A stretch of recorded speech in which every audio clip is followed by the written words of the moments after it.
Mais je pense que le fait que l'hymne national ait été sifflé et hué comme il l'a été, eh bien, a dû galvaniser encore un peu plus les Français. Voici Jean-Michel la composition de l'équipe de Roumanie. Oui, on n'était pas sûr d'avoir le synthétiseur et en conséquence on l'avait un petit peu anticipé avec le numéro 4 et Bélien. Il y a un joueur que l'on connaît maintenant bien en Bretagne, c'est George Miali, puisqu'il joue à l'avant de Guingamp, qui fait une brillante performance, un très brillant début de championnat pour sa première saison en première division. Il y a aussi beaucoup de joueurs qui jouent à l'étranger. Eh bien, il y en a aussi du côté de l'équipe française. Bien sûr, il y a les Italiens Deschamps et Desailly. On pensait que Ginola aurait pu être inclus, mais il a dû déclarer forfait blessé, tout comme Pedros, tout comme Blanc.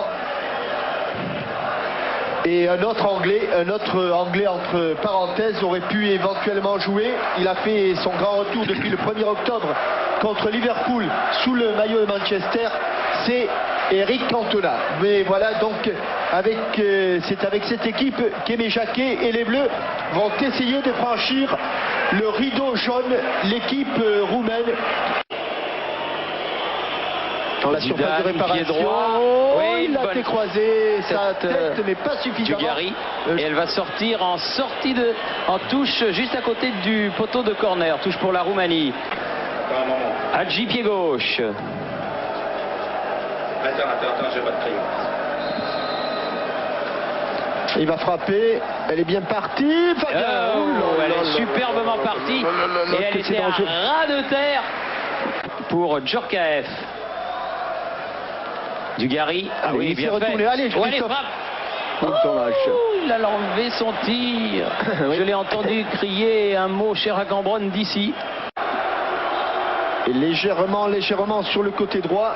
Donc, attention, la balle travaillée de George Hadji. Il ne va pas prendre beaucoup d'élan. 3-4 pas suffiront. Monsieur Perretto fait reculer le mur. Voilà, il va prendre 3-4 appuis. Et attention. Lakatos va se mettre à hauteur du mur tricolore, un petit peu derrière. Oh, c'est bien parti. Bravo Barthès, un réflexe. C'est bon signe, même si Dugarry s'est fait un petit peu balancer par... Eh bien, et sur premier, deuxième. De terminer au moins deuxième. Ouais.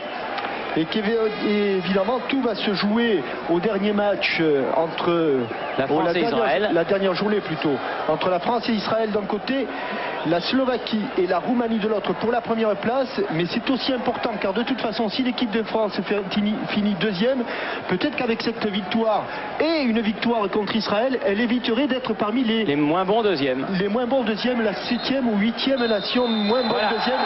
Et là, c'est très important Thierry. C'est fini en tout cas, la France a réussi un exploit, ne nous le cachons pas. L'équipe de France a gagné ici à Bucarest par 3-1. Bravo messieurs.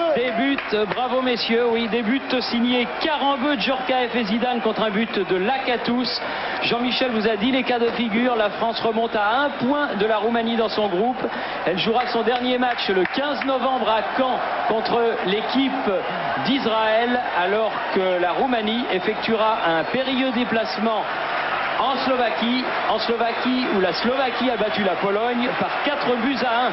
C'est une belle soirée pour le football français.